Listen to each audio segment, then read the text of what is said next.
Good morning, students. Welcome to this Power Play Series 4 of graph का चौका। बच्चों, हम लोगों ने जितना भी अभी तक सीखा है, मैं चाहूँगा कि एक बार उसके ऊपर आप लोगों ने जो भी कंटेंट नोट किया है, अपने पास रिकॉर्ड बनाया है, आप उसको एक बार रिव्यू ज़रूर कीजिए। उससे आपको जो हेल्प मिलेगा, आने वाले दिनों में आप नीट के बहुत सारे क्वेश्चंस करने वाले हैं, तो शायद वो हेल्प आपको बाकी क्वेश्चंस को, उन वेराइटीज़ को कवर करने में भी बहुत हेल्प करने वाला है। So let's start with the NEET का चौका पावर प्ले सीरीज़ 4। बच्चों, अभी तक जो हम लोगों ने सीखा है, आज हम फिर कुछ उसके ऊपर बेस्ड प्रैक्टिकल एप्लीकेशंस, कुछ नीट के एक्चुअल क्वेश्चंस अटेम्प्ट करने वाले हैं। तो मैं चाहूँगा एक बार आप छोटा सा रिव्यू फिर ले लीजिए। हम लोगों ने कॉन्सेप्ट रखा है ग्राफ, आप सब लोग जानते हैं, and this is the series 4 of this the whole episode. और यहाँ पर हम लोगों ने स्ट्रेट लाइन,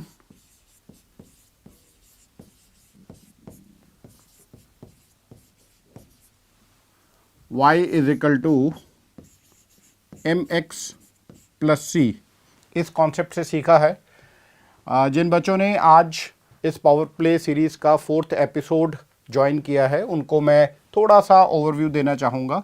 यहाँ पर हम m को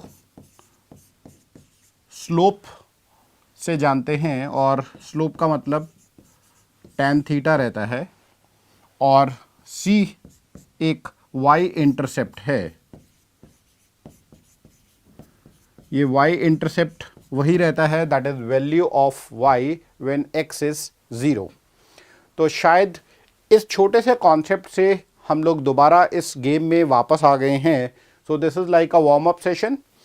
अब हम एक्चुअल फील्ड, अपनी पिच पर क्वेश्चंस के साथ यहाँ पर आपके साथ गेम को शुरू करने वाले हैं।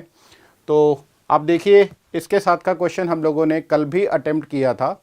ये उन बच्चों के लिए, बिकॉज ये क्वेश्चन, ये फॉर्मेट बहुत ही इम्पॉर्टेंट रहा है और इम्पॉर्टेंट है, तो शायद इसीलिए आपको इस वैरायटी के ऊपर एक और कॉन्सेप्ट, एक और न्यूमेरिकल उन बच्चों के लिए जिन्होंने शायद आज फर्स्ट डे ही ज्वाइन किया है इस सीरीज को।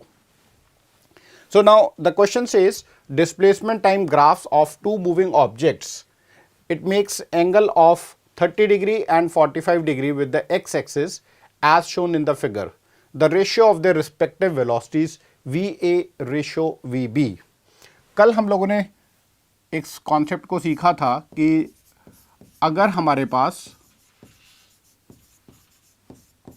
डिस्प्लेसमेंट वर्सेस टाइम ग्राफ है, इस डिस्प्लेसमेंट वर्सेस टाइम ग्राफ का स्लोप, जिसको अभी तक आप लोगों ने tan थीटा समझा है, इसी स्लोप को आप लोग वेलोसिटी डिफाइन करते हैं। ये सेम कॉन्सेप्ट है, इसके साथ का एक न्यूमेरिकल हम लोगों ने कल के एपिसोड में भी कवर किया था। तो आज उन बच्चों के लिए ये खासकर एक नया कॉन्सेप्ट होगा जिन्होंने आज फर्स्ट डे ज्वाइन किया है। तो आप देख सकते हैं, इस स्लोप को ही हम लोग वेलोसिटी बोलने लगे हैं। इसका मतलब मेरे से क्वेश्चन पूछा गया है velocity of A ratio velocity of B, इस रेशो से आपको यहाँ पर क्वेश्चन को सॉल्व करना है।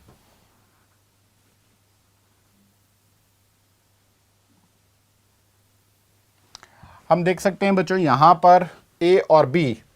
तो यहाँ पर ए जो है, this is the straight line.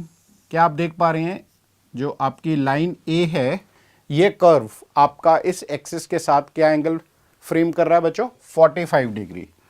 तो ए के लिए हम लोग slope tan theta tan 45 mention करने वाले हैं। सिमिलरली बी के लिए अगर आप देख पा रहे हैं, तो ये एंगल बिल्कुल क्लियरली 30 डिग्री यहाँ पर हमें नज़र आ रहा है।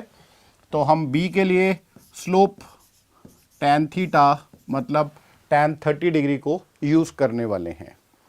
मैंने लास्ट टाइम भी आप लोगों को बताया था बच्चों कि हमारे पास कुछ टेक्नोमेट्रिक रेशोज़ हैं, जैसे स्लोप के लिए tan theta is the only technical name we have. तो इस tan थीटा की स्टैंडर्डाइज वैल्यूज़ आप लोगों को बिल्कुल मेमोराइज करके रखनी है, याद कर कर रखनी है। tan 30 डिग्री क्या रहता है, tan 45 क्या रहता है, tan 60 क्या रहता है, these standard values are always being asked in varieties of ways. तो शायद इन 3 वैल्यूज से ही हम काफ़ी इन रेशियो बेस्ड क्वेश्चंस को जो स्लोप के ऊपर हैं हम उनको बहुत इजीली समझ सकते हैं. So what is 1045? हाँ जी बच्चों, 1045 क्या रहता है? This is 1. And what is 1030? 1030 is what? 1/√3. So when you take this ratio, it becomes √3:1. So VA by VB is √3:1 and we have the third option. So इस numerical की help से हम लोग दोबारा उस कॉन्सेप्ट को सीख पाए हैं कि how this slope can be defined. आपको सिर्फ इतना ध्यान रखना है कि आप स्लोप किन 2 फिजिकल पैरामीटर्स को लेकर डिफाइन करने लगे हैं, क्योंकि इस स्लोप का मतलब यहां पर इस पर्टिकुलर गिवन सिचुएशन में डिस्प्लेसमेंट वर्सेस टाइम ग्राफ की स्लोप को ही आप वेलोसिटी डिफाइन करते हैं. तो उम्मीद करता हूं यहां पर समझने में किसी को कोई चैलेंज, किसी का कोई डाउट तो आप पूछ सकते हैं बच्चों. So any doubt you have? कोई भी डाउट है बच्चों आप जरूर पूछिए.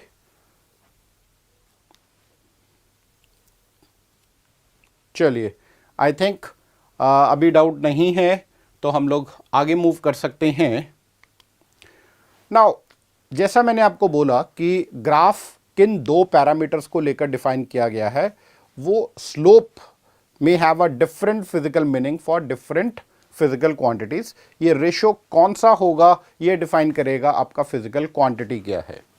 आप देख सकते हैं हम लोगों ने एक पैरेलल कॉन्सेप्ट लिया है but with different physical parameters. हम लोगों ने क्या लिया है? Now we have 2 graphs. Question कहता है हमारे पास फिर 2 ग्राफ हैं between velocity and time. Now this time हमारे पास जो ग्राफ है वो वेलोसिटी वर्सेस टाइम ग्राफ है. फिर 2 पार्टिकल्स जिनका हमें यहाँ पर कॉन्सेप्ट दिया गया है, ग्राफ दिया गया, that is A and B, the ratio of their acceleration. अब हमें एक्सेलरेशन का रेशियो यहाँ पर डिफाइन करना है. तो शायद ग्राफ से एक पॉइंट बिल्कुल क्लियर हो गया बच्चों. अगर हम लोग वेलोसिटी वर्सेस टाइम ग्राफ की बात कर रहे हैं अब, सो दिस इज इंपॉर्टेंट. यहां पर अब हम वेलोसिटी वर्सेस टाइम ग्राफ के लिए यहां पर इस कॉन्सेप्ट को समझने लगे हैं. और वेलोसिटी वर्सेस टाइम ग्राफ का स्लोप, इस स्लोप को हम बार बार समझ पा रहे हैं कि the slope is basically tan theta only. अब ये जो वेलोसिटी वर्सेस टाइम ग्राफ का स्लोप है ये क्या बताता है आपको फिजिक्स में, दैट इज ऑल्सो इंपॉर्टेंट. और इसी वेलोसिटी वर्सेस टाइम ग्राफ के स्लोप को हम लोग एक्सेलरेशन डिफाइन कर सकते. सो एक्सेलरेशन बेसिकली हमारे पास उस वेलोसिटी वर्सेस टाइम ग्राफ का जो स्लोप है उसके लिए वर्ड यूज कर रहे हैं. इसका मतलब हम लोग एक्सेलरेशन डिफाइन कैसे करते हैं? Acceleration is rate of change of velocity with respect to time. तो शायद आप उस रेट को समझ पा रहे हैं और यही कॉन्सेप्ट हम लोगों ने शुरू में बिल्डअप किया था when we had the concept of function rate. So हम यहां पर उस रेट को, वेलोसिटी वर्सेस टाइम ग्राफ के स्लोप को ही एक्सेलरेशन डिफाइन कर रहे हैं. सो शायद हम लोग इस पर्टिकुलर कॉन्सेप्ट में अब हमारे पास एक्सेलरेशन क्या पूछा गया है? Acceleration that is ratio of A versus B. So आप फिर देख सकते हैं acceleration of A ratio B. अभी आप लोगों ने सीखा कि जो एक्सेलरेशन है वो एक्सेलरेशन बेसिकली tan थीटा है.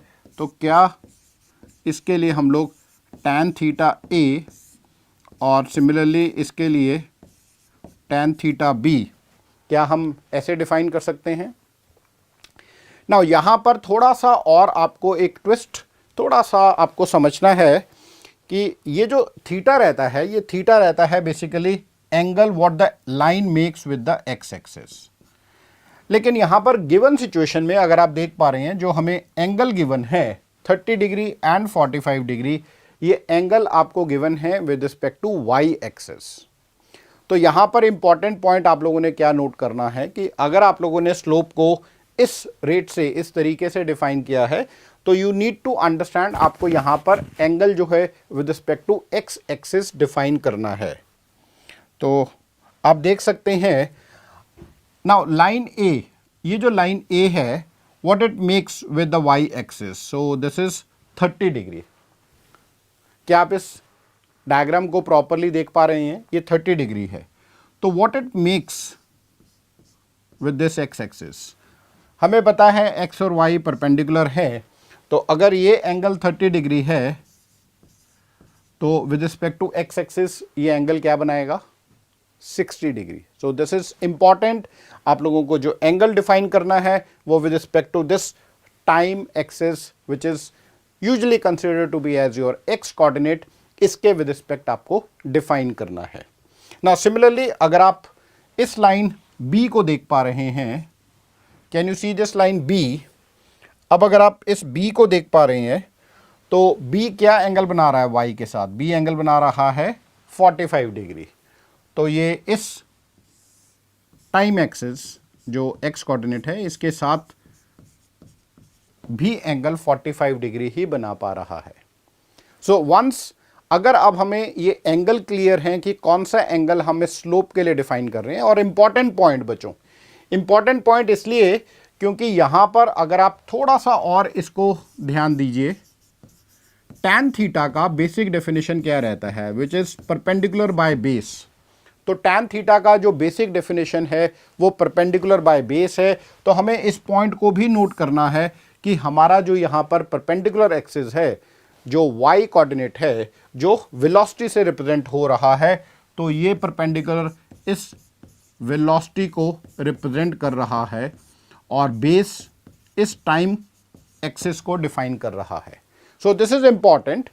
और हमें पता है अगर हमारे पास यहां पर वेलोसिटी, यहां पर टाइम है, तो हमें इस एंगल को ही जो टाइम एक्सिस के साथ है इसी एंगल को डिफाइन करना है। सो this is important, very very important. तो आप लोगों ने देखा कि अब हमारे पास लाइन ए क्या एंगल बना रही है टाइम कोऑर्डिनेट के साथ? 60 डिग्री। लाइन बी क्या एंगल बना रही है? 45 डिग्री। एक बार ये एंगल क्लियर हुआ उसके बाद दिस इज क्वाइट इजी। अब आप देख सकते हैं tan थीटा ए, तो ए ने क्या एंगल बनाया है? 60 डिग्री। बी ने क्या एंगल बनाया है? 45 डिग्री। क्या ये पॉइंट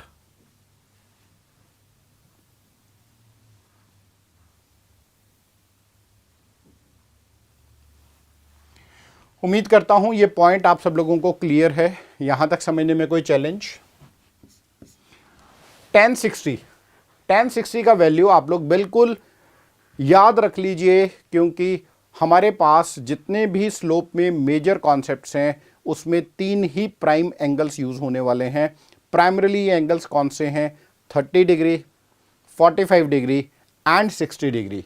तो मैं यहां रेफरेंस के लिए आपको इन एंगल्स के स्टैंडर्डाइज वैल्यूज, tan 30 डिग्री क्या रहता है बच्चों? What is tan 30 degree? This is 1/√3। इसको आप बिल्कुल मेमोराइज करके रखिए, बिल्कुल याद रखिए बच्चों। इसमें कोई रॉकेट साइंस नहीं है, बहुत छोटा सा कॉन्सेप्ट है। What is tan 45? tan 45 is 1 and finally we have tan 60 degree. ये tan 60 डिग्री का वैल्यू रहता है √3। तो ये 3 स्टैंडर्ड वैल्यूज़ मैं आप लोगों को अभी यहाँ पर लिखवा रहा हूँ। इन वैल्यूज़ को आप अच्छी तरह याद रखिए, बिल्कुल इसमें कोई डाउट नहीं होना चाहिए। ये वैल्यूज़ वैसे हम लोग 9th-10th क्लास में भी पढ़ते हैं बेसिक ट्रिग्नोमेट्रिक रेशियोज़ में, बट बहुत सारे बच्चों को ये वैल्यूज़ याद नहीं होती। वहाँ पर ज़रूरत महसूस हुई या नहीं, लेकिन यहाँ पर हमारे लिए ये बहुत फ़ायदे वाली चीज़ है, इसको आप ज़रूर याद रखिए बच्चों। नाउ tan 60 डिग्री जैसा आप देख पा रहे हैं, दिस इज √3 एंड tan 45 जो आप देख पा रहे हैं विच इज इक्वल टू 1। तो यहां से एक्सेलेरेशन ऑफ ए और बी का जो रेशो है, that is ratio of acceleration of A and B is √3:1, that is √3/1। तो क्या हम देख पा रहे हैं यहां पर option, and this is the third option we have.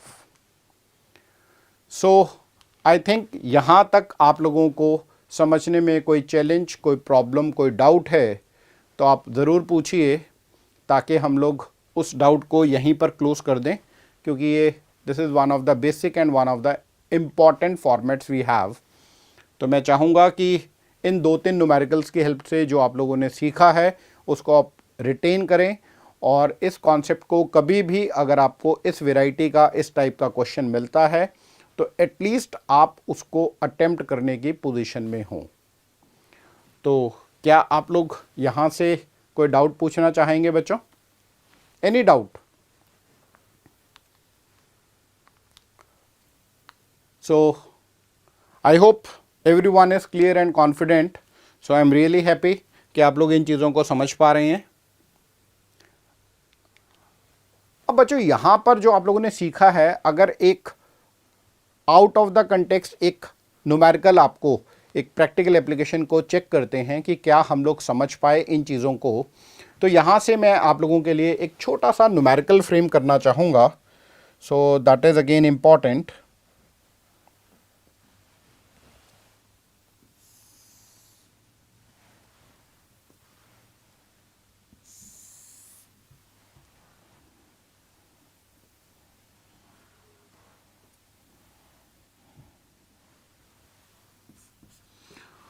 So usually this is your x-axis and this is your y-axis.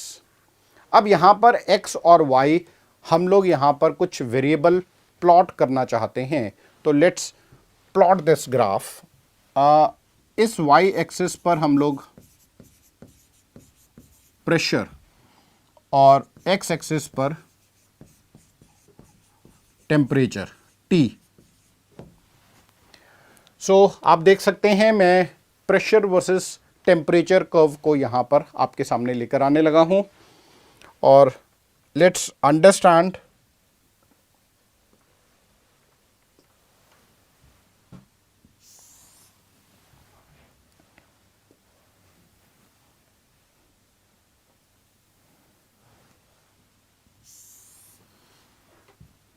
Now these are the simple curves we have.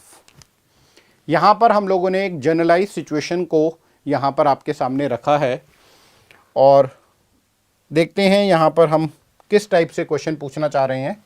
So this is P versus T curve. Let's suppose ये curve volume 1 और ये curve volume 2 को represent कर रहा है। हमें यहाँ पर क्वेश्चन दिया गया है कि आपको कमेंट करना है विच इज द ऑप्शन, और ऑप्शंस क्या है। So for the given curve हम यहाँ पर कुछ ऑप्शंस फ्रेम करते हैं।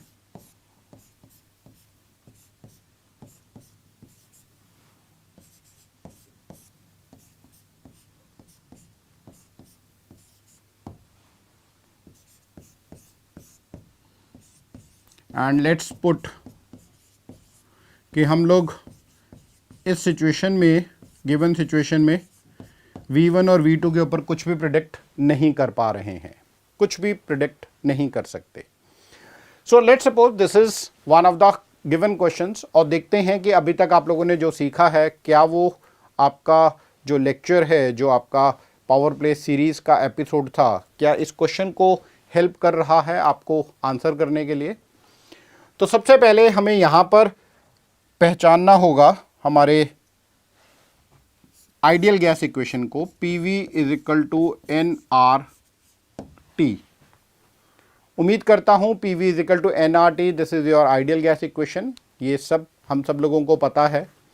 अब यहाँ पर आपको for a given n stand for what, n is the number of moles we have, R is your universal gas constant, T is the absolute temperature, V is the volume of this gaseous container, and P is the pressure. So we have ideal gas equation.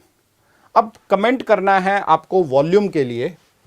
सो अगर आप ध्यान दें P by T, क्योंकि हमारे पास pressure versus temperature curve है, so that is given to you NR by V। क्या आप यहाँ से देख पा रहे हैं? That is NR by V, PT. Now अभी हम लोगों ने एक पॉइंट सीखा था, मैंने इसी पॉइंट को लास्ट क्वेश्चन को करवाते हुए आप लोगों को बिल्कुल हाईलाइट किया था. This is important. Now P is pressure. Pressure is along y-axis, that is your vertical component, and temperature being your horizontal, that is along x-axis. So ये जो ratio है P by T, basically this is defined as rate of change of pressure with respect to this temperature. और इसी को हम लोग slope या tan theta समझ पा रहे हैं. So this is important. जो P by T जो इसका slope है, that is basically the tan theta, और यहां से that is equal to NR by V. उम्मीद करता हूं यहां तक समझने में किसी को कोई challenge, any doubt from this part अभी तक समझने में? So there is no doubt, so let's move forward. तो आप देख सकते हैं for a given number of moles n is constant, for a given quantity of gas that n is constant. R universal gas constant है, that is also constant. सो ये slope कहीं ना कहीं इस वॉल्यूम के ऊपर डिपेंड कर रहा है. अब सबसे पहले ये देखते हैं स्लोप को आप समझ कैसे रहे हैं. यहां से स्लोप को समझने के लिए आप वापस इन कॉन्सेप्ट्स की, tan थीटा की, इन एंगल्स की बात करेंगे. So let's suppose this volume V2 जो आप लोगों का कर्व है, that is curve 2, it makes an angle theta 2 and this angle, the other line makes an angle theta 1. यहां तक आप समझ पा रहे हैं? किसी को कोई डाउट? अच्छा, देखकर आप बताइए मुझे कौन सा एंगल बड़ा है, थीटा 1 बड़ा है या थीटा 2 बड़ा है बच्चों? सो शायद हम सब लोग देख पा रहे हैं theta 1 is definitely more than theta 2. Theta 1 एक बड़ा एंगल है थीटा 2. अगर थीटा 1 बड़ा एंगल है तो क्या मैं लिख सकता हूं tan थीटा 1 tan थीटा 2 से बड़ा है? So if theta 1 is more than theta 2, it means tan theta 1 is more than tan theta 2. शायद यहां पर आप स्लोप को देख पा रहे हैं, and this slope, can you see this slope is inversely proportional to the volume.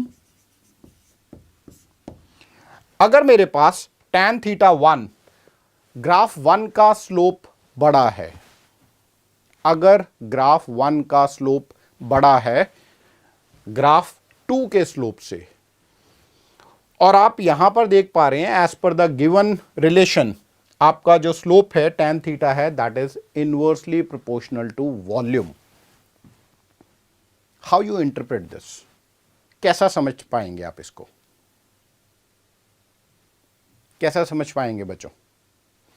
क्या आप बता सकते हैं अगर tan थीटा 1 ग्राफ 1 का स्लोप बड़ा है तो वॉल्यूम कैसा होगा उसका? क्या वॉल्यूम 1 बड़ा होगा वॉल्यूम 2 से या छोटा होगा? So just look at this relation. Tan theta is inversely proportional to what? Tan theta is inversely proportional to volume. इसका मतलब अगर स्लोप बड़ा है तो वॉल्यूम क्या रहेगा बच्चों? छोटा रहेगा, स्मॉल रहेगा, because they are inverse two each other, inversely related हैं. मैं बताना चाहूँगा ये जो इनवर्स कॉन्सेप्ट है इसको भी हम लोग एक इनवर्स फंक्शन के नाम से जानते हैं. और बहुत खुशी की बात है कि आने वाले पावर प्ले सीरीज़ में इस इनवर्स फंक्शन को और इसके ग्राफिकल रिप्रेजेंटेशन को भी आपके साथ डिस्कस किया जाएगा, आपको समझाया जाएगा. तो अभी तक के लिए आप लोग क्या समझ पाए कि अगर स्लोप बड़ा है तो वॉल्यूम क्या रहने वाला है? छोटा रहने वाला है, स्मॉल. तो आप देखिए अगर मेरे पास इस लाइन 1 का स्लोप बड़ा है तो वॉल्यूम क्या रहेगा इसका? स्मॉल रहेगा एज पर दिस रिलेशन. तो क्या मैं यहां से लिख सकता हूं वॉल्यूम 1, क्योंकि स्लोप बड़ा है तो वॉल्यूम 1 क्या रहेगा बच्चों? स्मॉल रहेगा एज कंपेयर टू वॉल्यूम 2. और यही हमारे पास गिवन ऑप्शंस में ऑप्शन दिया गया था कि which is the correct option for the given situation. और सिचुएशन क्या था आपके पास बच्चों? सिचुएशन था प्रेशर वर्सेस टेम्परेचर कर्व। तो यहां से V1 is less than V2, so V1 is less than V2, so what is your option? Option is what? Third option is the correct option and that is. और बताना चाहूंगा बच्चों, ये इस format में ऐसा ही क्वेश्चन प्रीवियस ईयर्स में NEET में पूछा जा चुका है। तो हमें सिर्फ इतना ध्यान रखना है कि क्या हमें हमारा कॉन्सेप्ट, हमने जो अभी तक सीखा है ग्राफ में slope, tan theta, equation of straight line, अब देखिए अभी तक हमारा पूरा का पूरा जो पावर प्ले सीरीज का एपिसोड है अभी तक, this is the 4th episode we have, और इन एपिसोड्स में आपको इन्हीं सारे कॉन्सेप्ट्स को बहुत ही ब्यूटीफुल और इजी फॉर्मेट में अप्लाई करना सिखाया गया है। तो उम्मीद करता हूँ ये छोटे छोटे कॉन्सेप्ट्स आपके इस पर्टिकुलर नॉलेज डोमेन को एनहांस कर रहे हैं और आपको कॉन्फिडेंस दे रहे हैं कि आने वाले दिनों में आप ये छोटे छोटे कॉन्सेप्ट सीख कर नीट के क्वेश्चंस को बहुत ही बढ़िया और जस्ट विद अ क्लिक आप सॉल्व कर सकते हैं। तो आप देख पा रहे हैं ये जो टेक्निक है, ये जो ट्रिक है, it is actually working in favour of your confidence, your output, your result. तो यहां तक समझने में किसी को कोई डाउट? एनीवन?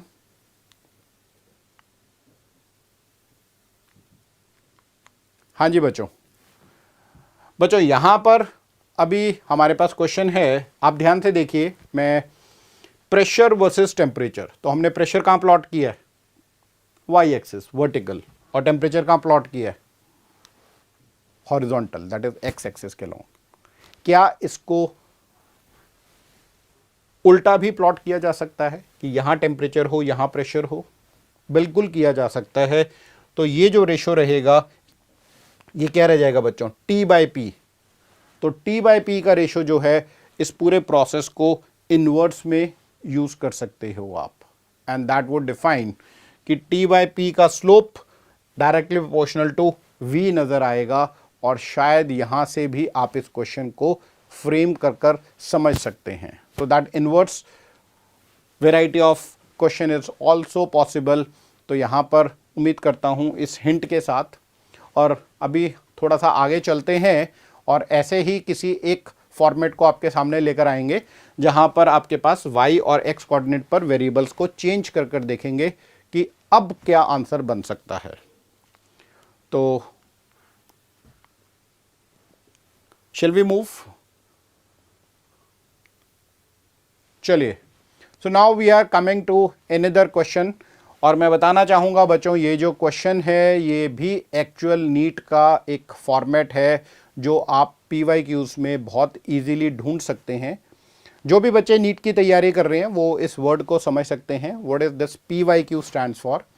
PYQ एक बहुत ही एब्रिवेटेड फॉर्म है, बहुत ही कॉमन कॉन्सेप्ट है, और जो भी बच्चा कंपटीशन किसी भी कॉम्पिटिटिव एग्जाम को देता है तो उनके लिए ये PYQs, प्रीवियस ईयर क्वेश्चंस, ये इसका एक एब्रिवेटेड फॉर्म है। इसको आप जरूर पहचान लीजिए।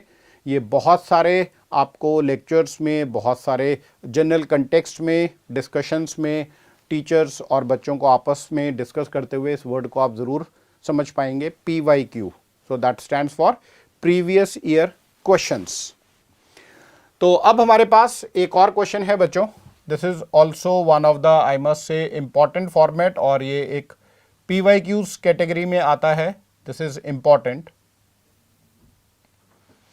नाउ सबसे पहले इस क्वेश्चन को समझते हैं और देखते हैं कि हमारी नॉलेज हमें कैसे इस क्वेश्चन को, हमारा जो एपिसोड है, हमारा जो लर्निंग कर्व है, वो कैसे इस कॉन्सेप्ट को बहुत इजीली कैच कर पा रहा है। So question says velocity v। अब यहां पर पॉइंट टू बी नोटेड, हमें वेलोसिटी की बात हो रही है। Velocity of a particle moving along x axis. Moving along x axis मतलब ये एक वन डायमेंशनल मोशन को रिप्रेजेंट कर रहा है। So velocity v of a particle moving along x axis varies with its position. इसका मतलब यहां पर आप पॉइंट टू बी नोटेड, हमारा पार्टिकल का वेलोसिटी वेरी कर रहा है। यूजुअली बच्चों के दिमाग में एक बहुत छोटा सा कॉन्सेप्ट, एक डाउट रहता है कि सर वेलोसिटी टाइम के साथ वेरी कर रही है, how it varies with the position. जब भी कॉन्सेप्ट हमारे पास वेरिएबल नेचर का रहता है तो आप समझ सकते हैं कि अगर मेरा पार्टिकल मूव कर रहा है तो एक इंस्टेंट पर, एक टाइम पर अगर पार्टिकल का पोजीशन यहाँ है, वेलोसिटी यहाँ, अगर पार्टिकल नेक्स्ट इंस्टेंट पर यहाँ पहुँचा, अगर इंस्टेंट टाइम चेंज हुआ तो आप ध्यान से देखिए पार्टिकल का कोऑर्डिनेट पोजीशन भी चेंज हो रहा है, क्योंकि पार्टिकल एक्स एक्सिस के अलोंग मूव करता हुआ आपको बताया गया है। इसका मतलब मेरा पार्टिकल जो है वो हर कोऑर्डिनेट पोजीशन पर, क्योंकि हर कोऑर्डिनेट पर टाइम डिफरेंट है, तो हर कोऑर्डिनेट पर उसका एक्स की वैल्यू की चेंज होने की वजह से आपका वेलोसिटी भी वेरी कर सकता है। तो this is very very important point to be noted. और जब भी मेरे पास मेरा velocity time to time vary करता है या वो पोजीशन के साथ वेरी करता है तो वो एक वेरिएबल कॉन्सेप्ट है, और हमें पता है अगर हमारे पास हमारा पार्टिकल का वेलोसिटी वेरी करता है तो वो क्या रिप्रेजेंट करता है बच्चों? That represents accelerated motion. Acceleration का बेसिक डेफिनेशन क्या था?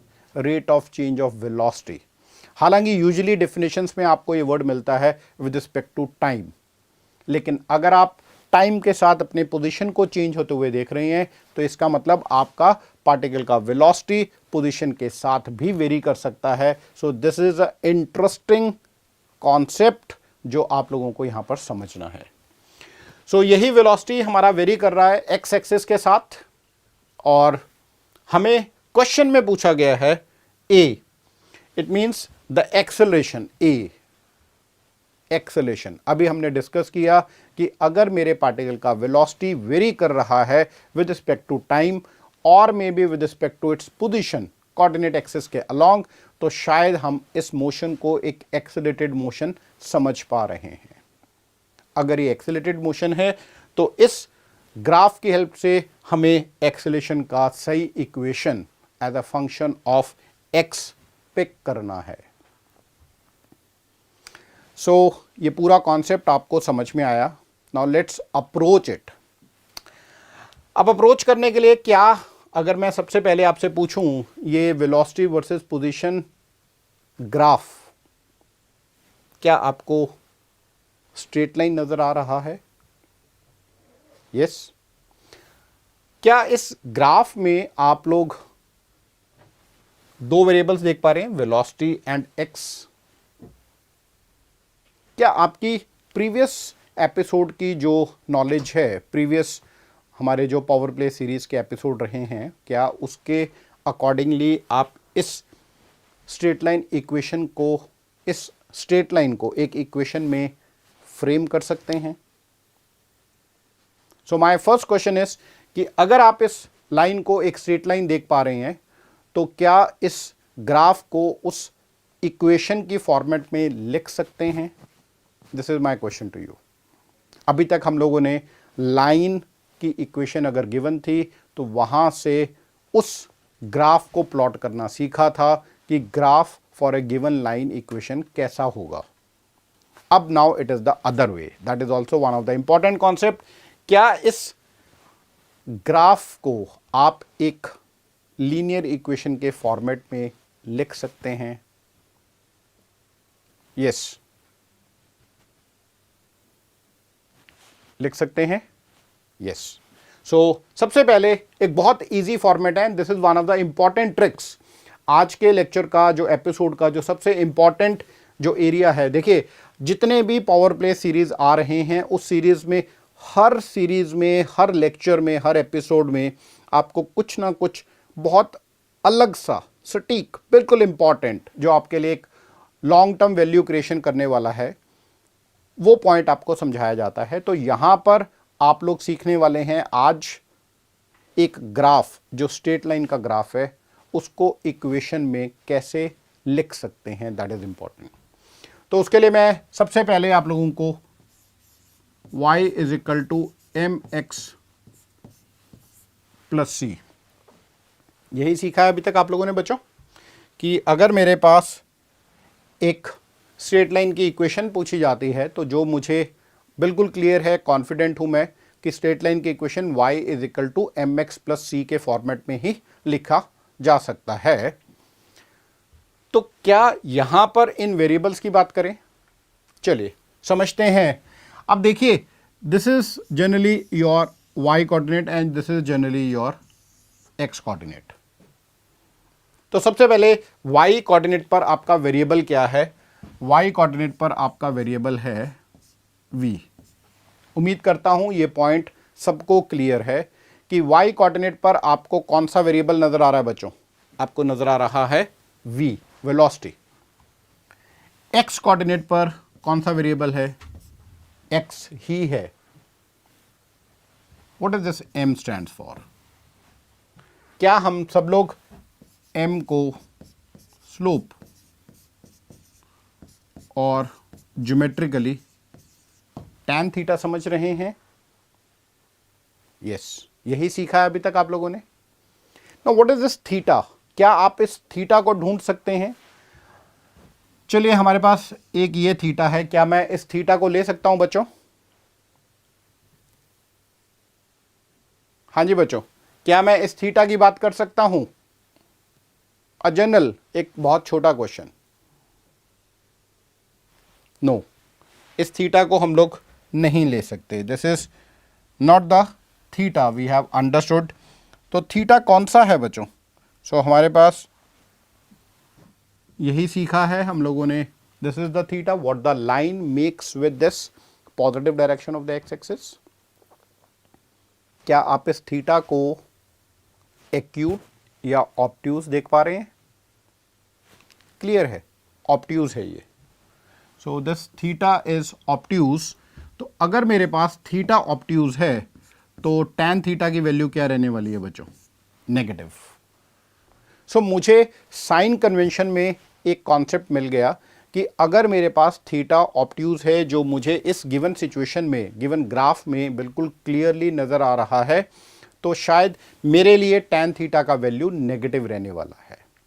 तो एक पॉइंट तो क्लियर हो गया कि इस ग्राफ का स्लोप नेगेटिव है। अब नेक्स्ट पॉइंट आता है कि इस ग्राफ का जो स्लोप का न्यूमेरिकल वैल्यू है, how you will find it out? तो न्यूमेरिकल वैल्यू के लिए हम इस ट्रायंगल की बात करेंगे, और इस ट्रायंगल में tan थीटा, जनरलाइज स्लोप क्या रहता है बच्चों? What is the general value, general formula of tan theta? That is perpendicular by base. So क्या मैं इसको परपेंडिकुलर और इस ट्रायंगल में इस पार्ट को बेस एज्यूम कर सकता हूं? So this is perpendicular, this is base. तो what is perpendicular is 4 and what is base is 2। तो 4/2 tan थीटा का न्यूमेरिकल वैल्यू क्या मिल रहा है मुझे? 4/2 इज 2। तो उम्मीद करता हूं आप लोगों को इस गिवन लाइन का स्लोप फाइंड आउट करना आ गया है।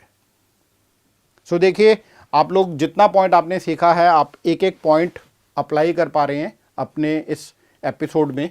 और now we are almost done to write down the equation. तो मेरे पास m का वैल्यू मुझे मिल गया है। तो क्या मैं यहाँ पर m को -2 प्लेस कर सकता हूँ, -2 लिख सकता हूँ? यस, क्योंकि हमने m का वैल्यू कैसे फाइंड आउट किया है। I think we all are done with the process. इस पूरे कॉन्सेप्ट को आप लोग समझ पाए। किसी का कोई डाउट है आप फिर भी पूछ लीजिए before I move further next. चलिए, सो दिस इज इंपॉर्टेंट। अब एक और पॉइंट यहां पर आप नोट करिए। Now we have to write down c also. अब मुझे इस c का वैल्यू चाहिए। तो c हम लोगों ने क्या डिफाइन किया था? y intercept. y intercept means what? कि एक ऐसा पॉइंट जहां पर हमारे पास वैल्यू ऑफ y हमें बताना है, लेकिन x कोऑर्डिनेट क्या है? 0। तो क्या आप इस पॉइंट को, इस वैल्यू को c देख पा रहे हैं? This is the value of c। तो न्यूमेरिकल वैल्यू आपको यहां पर c क्या दिया गया है बच्चों? अगर आप ग्राफ को बहुत इजीली समझ पा रहे हैं तो c का वैल्यू आपको क्या नजर आ रहा है यहां से? Yes, what is the value of c बच्चों? This is clearly 4। This is 4। So now we have the required equation. और आज के एपिसोड का सबसे क्रक्स, सबसे इंपॉर्टेंट पॉइंट जो आप लोगों ने आज अभी इसको सीखा है कि आप लोगों के पास अगर एक स्ट्रेट लाइन का ग्राफ गिवन है तो क्या उस गिवन ग्राफ को देखकर आप एक स्ट्रेट लाइन का इक्वेशन लिख सकते हैं? Answer is yes, and we have just understood this part. मैं बताना चाहूँगा इस फॉर्मेट में बहुत दम है बच्चों, क्योंकि ये एक्चुअल में नीट का PYQ क्वालिफाई हुआ है। तो इस क्वेश्चन को, इस कॉन्सेप्ट को बहुत अच्छे से समझ लीजिए। मैं चाहूँगा कि अगर किसी का कोई डाउट है तो उस डाउट को यहीं पर आप लोग क्लियर कर कर आगे चलिए। सो यहाँ तक हम लोगों ने सीखा कि अगर मुझे एक ग्राफ गिवन है तो उस ग्राफ से आपको वेलोसिटी का या एक स्ट्रेट लाइन का इक्वेशन कैसे लिखना है, और ये इक्वेशन हमें बता रहा है how velocity varies with this position x। So velocity is a function of x। सो यहां तक क्लियर है? सो क्या हम आगे चल सकते हैं? सो लेट्स मूव। बच्चों, मैं बताना चाहूँगा ये क्वेश्चन अभी सिर्फ और सिर्फ अपने बेसिक स्टेज को कवर कर पाया है, क्योंकि आपको इस यहाँ पर आपको ढूंढना क्या है अभी? What you have to find out? क्या पूछा गया आपसे?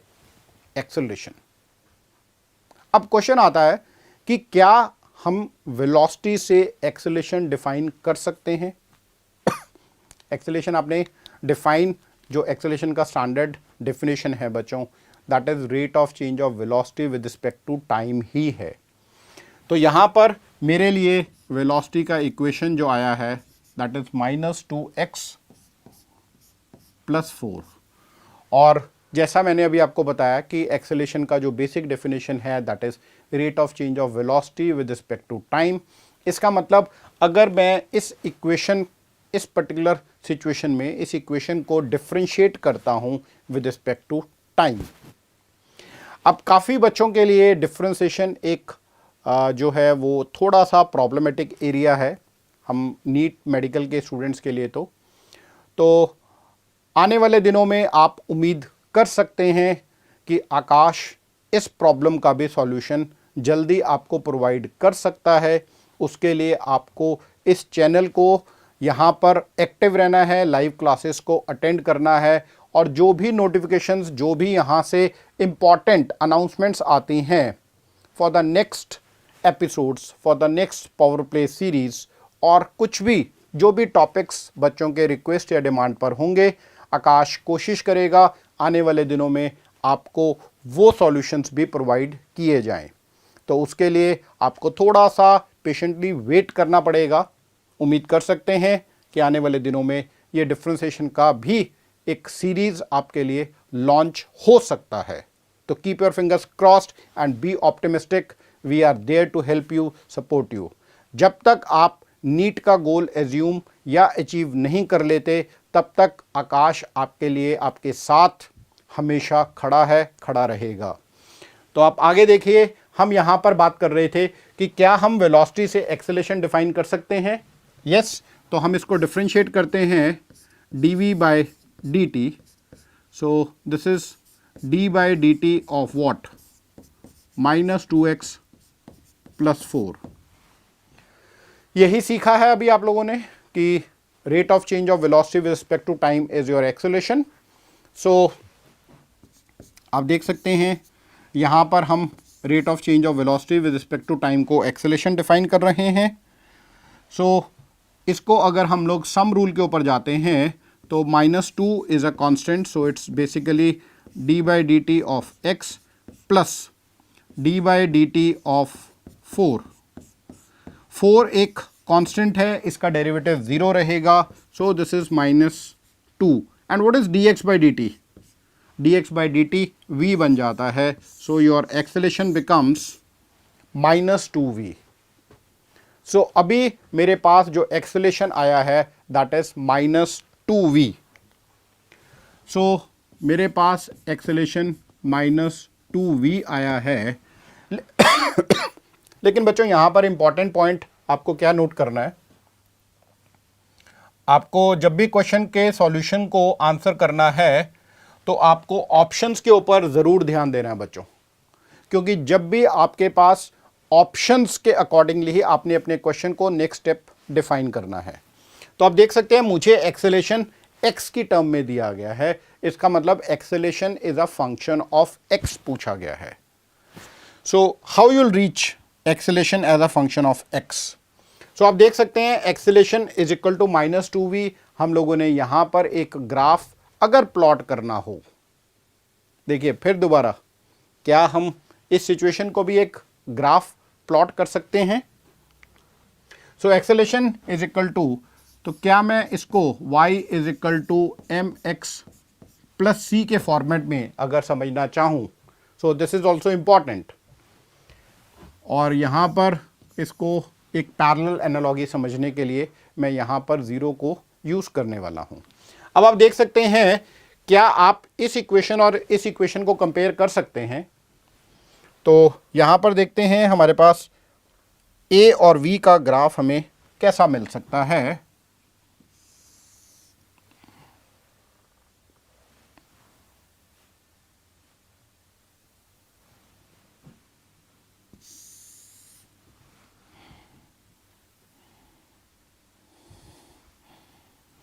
So this is as usual your x-axis, as usual your y-axis।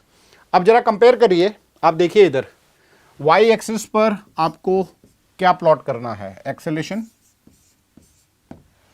और x-axis पर आपको क्या प्लॉट करना है? वेलोसिटी।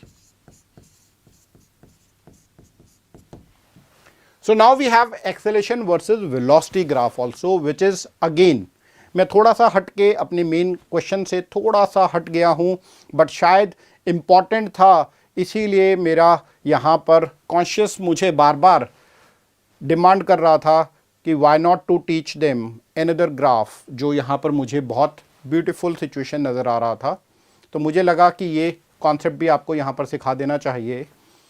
सो एक्सेलेरेशन वर्सेस वेलोसिटी ग्राफ। अब आप देखिए यहाँ पर what is the value of c? क्या आप देख पा रहे हैं c? तो शायद आप सब लोगों को पता है, अगर मेरे पास मेरा ग्राफ c का वैल्यू 0 है तो ये कहां से पास होगा बच्चों? ओरिजिन से। This is important point.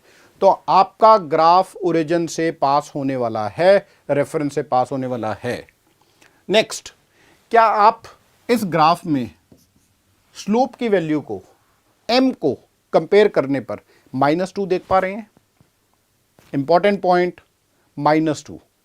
Numerical value को अगर आप छोड़ देते हैं तो हमारा ग्राफ, हमारा लाइन एक नेगेटिव स्लोप बना रहा है। अगर वो नेगेटिव स्लोप बना रहा है, इसका मतलब इसका जो एंगल होगा वो ऑब्ट्यूज एंगल होगा। डू वी अंडरस्टैंड इट और नॉट? तो अब अगर इसको ग्राफिकली आप अगर प्लॉट करते हैं,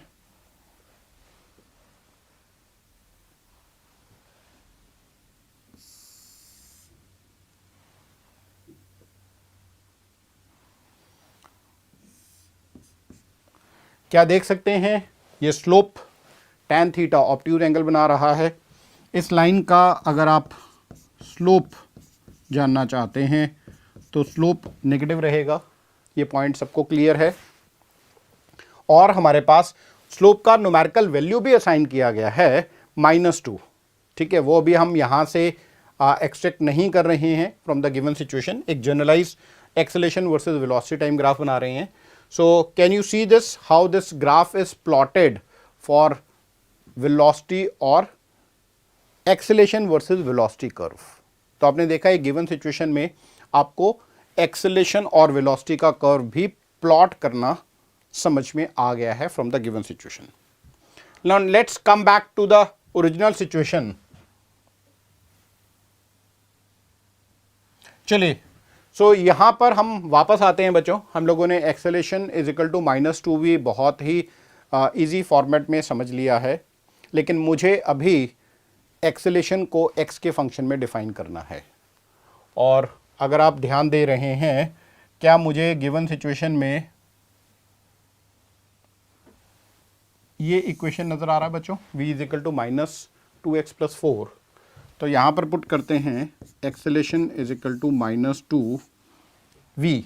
क्या v का value, how v is varying with x?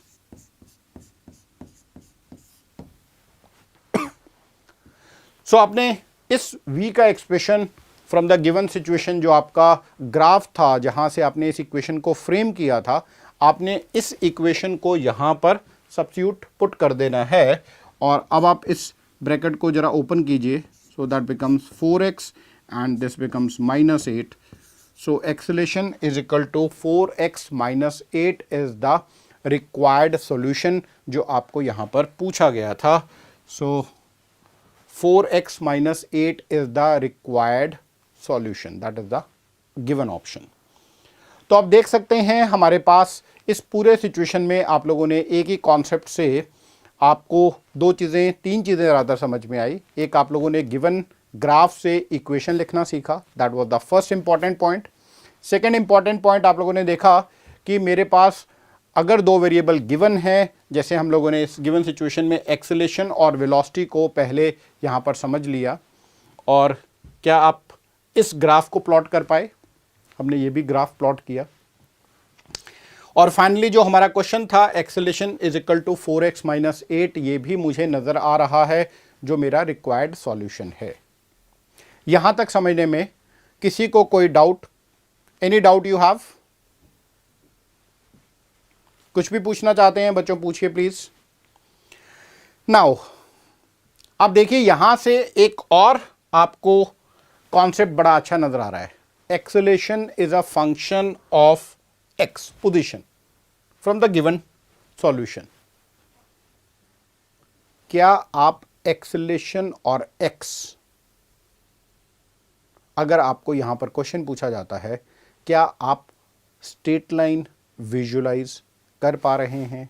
क्या एक्सेलेरेशन एक्स का फंक्शन जो है वो एक लीनियर फंक्शन को रिप्रेजेंट कर रहा है? क्या यहाँ पर आपको एक स्ट्रेट लाइन का ग्राफ नज़र आ रहा है? Answer is yes. One of the, तो आप देखिए एक ही क्वेश्चन से, एक ही सिचुएशन से कैसे क्वेश्चन पर क्वेश्चन फ्रेम हो रहा है। तो अब अगर आपको यहाँ पर इस ग्राफ को प्लॉट करने के लिए बोला जाता है, तो क्या हम इस ग्राफ को भी प्लॉट कर सकते हैं? सो फॉर दैट मैं थोड़ा सा आपके लिए यहां पर एक छोटे से कॉन्सेप्ट को फिर दोबारा आपके लिए यहां पर लेकर आने वाला हूं। तो हम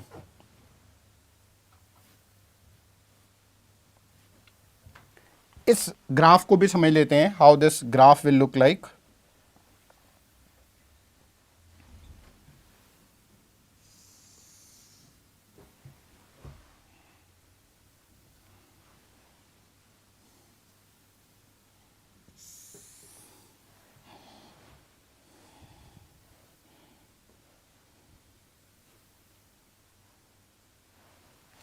देखिए बच्चों, सो अगेन आपको ग्राफ पूछा गया एक्सेलेरेशन। सो क्या हम यहाँ पर acceleration that is along Y axis, और यहाँ पर X coordinate that is X axis.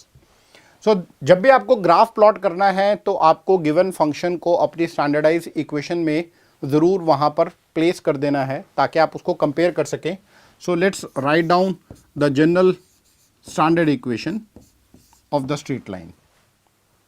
So y is equal to M X plus C. आप देख सकते हैं हमने एक्सेलेरेशन को y कोऑर्डिनेट के अलोंग प्लॉट किया है। पोजीशन x एक्सिस के अलोंग ही है हमारे पास। क्या इस ग्राफ में m का वैल्यू, स्लोप 4 देख पा रहे हैं? Can you see this 4? Yes. और ये स्लोप कैसा है बच्चों? पॉजिटिव स्लोप है। कैसा स्लोप है ये? पॉजिटिव।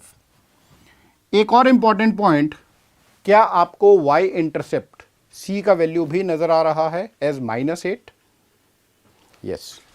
तो अब देखिए ये ग्राफ आपको कैसा विजुलाइज होगा, दैट इज इंपॉर्टेंट। तो हम इस ग्राफ को यहां पर देखते हैं बच्चों।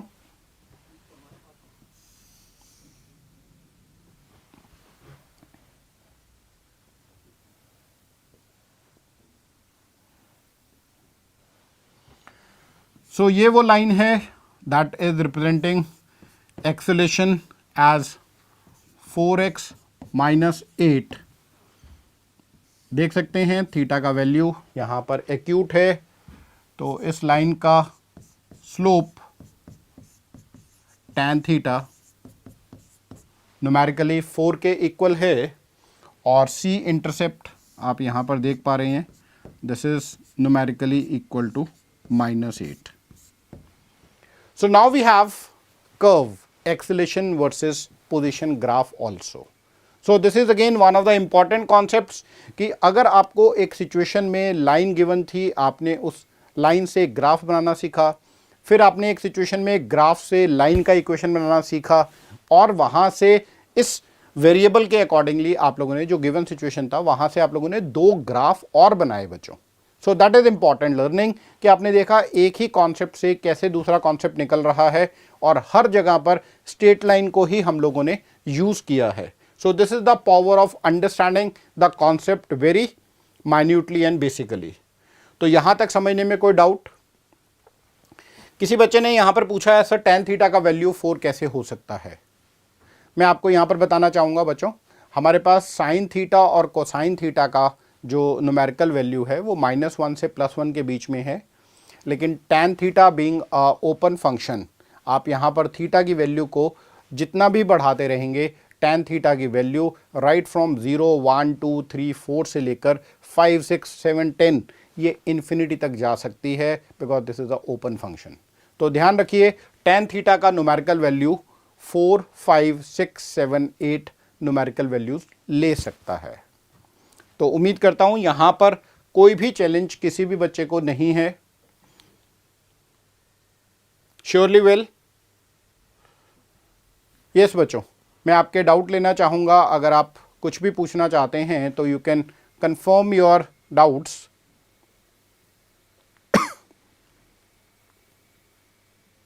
हाँ जी बच्चों, एनी डाउट यू हैव? तो यहाँ पर एक बच्चे का कॉन्सेप्ट आप लोग यहाँ से देख सकते हैं जो हम लोगों ने आज कॉन्सेप्ट सीखे हैं. So this was the prime concept जो आप लोगों ने आज बिल्डअप किया है और इसी सिचुएशन से आप लोगों ने बाकी सिचुएशंस को भी डिफाइन किया है. तो ये सिचुएशन मैं फिर इम्पॉर्टेंट है आपको हाईलाइट करना चाहूँगा. This is one of the important formats of NEET जहाँ पर आपको एक लाइन ग्राफ गिवन है बच्चों और इस स्ट्रेट लाइन ग्राफ की हेल्प से आप लोगों ने सबसे पहले इक्वेशन को लिखना सीखा which is the main crux और द मेन एरिया जो आज के इस एपिसोड इस पावर प्ले सीरीज़ को मैं हाईलाइट कर रहा हूँ इस कॉन्सेप्ट के साथ. तो आप लोगों ने एक गिवन ग्राफ की हेल्प से स्ट्रेट लाइन का इक्वेशन फ्रेम करना सीखा और वहाँ से आप लोगों ने इस सेकेंड स्टेप पर कि अगर मुझे वेरिएबल गिवन है तो मुझे वहाँ से सेकेंड स्टेज का वेरिएबल, तो आप लोगों ने थोड़ा सा कॉन्सेप्ट डेरिवेटिव का कॉन्सेप्ट भी इंट्रोड्यूस किया और ये डेरिवेटिव भी एक इम्पॉर्टेंट हमारे लिए कॉन्सेप्ट है. आपको याद होगा बच्चों, जिन बच्चों ने पावर प्ले सीरीज़ का फर्स्ट एपिसोड अटेंड किया था तो हम लोगों ने कॉन्सेप्ट को, डेरिवेटिव को वहाँ पर इंट्रोड्यूस किया था एज dy/dx और वो भी dy/dx भी that was derivative of y with respect to x. वहाँ पर भी हम लोगों ने स्लोप tan थीटा और एक और कॉन्सेप्ट इंट्रोड्यूस किया था instantaneous rate of change of position with respect to x, that was y with respect to x जो हमारा कॉन्सेप्ट था. तो दैट वाज इंस्टेंटेनियस रेट और उसका भी मतलब हमारे लिए स्लोप ही था. जिन बच्चों ने power play series first episode को अटेंड किया था वो इस पॉइंट को समझ सकते हैं. और मैंने जैसे आप लोगों को भी हिंट किया है बच्चों कि आने वाले दिनों में आप लोग इस डेरिवेटिव इम्पॉर्टेंट कॉन्सेप्ट को भी आप आकाश लाइव पर ज़रूर देख सकते हैं. So let's see, keep your fingers crossed. और अगर आप लोगों का कोई डाउट है आप कमेंट बॉक्स में ज़रूर लिखिए और we would love to help you. आप लोगों के डाउट्स को बहुत सीरियसली, सिंसियरली लिया जाता है और आपको एक्सप्लेनेशन देने का पूरा प्रयास, पूरी कोशिश की जाती है. तो इसके साथ बच्चों आज के लिए मैं उम्मीद करता हूँ जितना भी आप लोग सीख पाए वो कहीं ना कहीं आपको ज़रूर हेल्प करेगा. और आने वाली पावर प्ले सीरीज़ मैं फिर कहूँगा बच्चों, पिक्चर अभी बाकी है. आने वाले दिनों में फिर आपको बहुत कुछ सीखने वाला है. ग्राफ के चौके के ऊपर अपने आप को ज़रूर प्रेजेंट रखिए और इसका फ़ायदा लेते रहिए. तो तब तक अपना ध्यान रखिए. अलविदा दोस्तों, टेक केयर, बाय बच्चों, thank you very much. Thank you.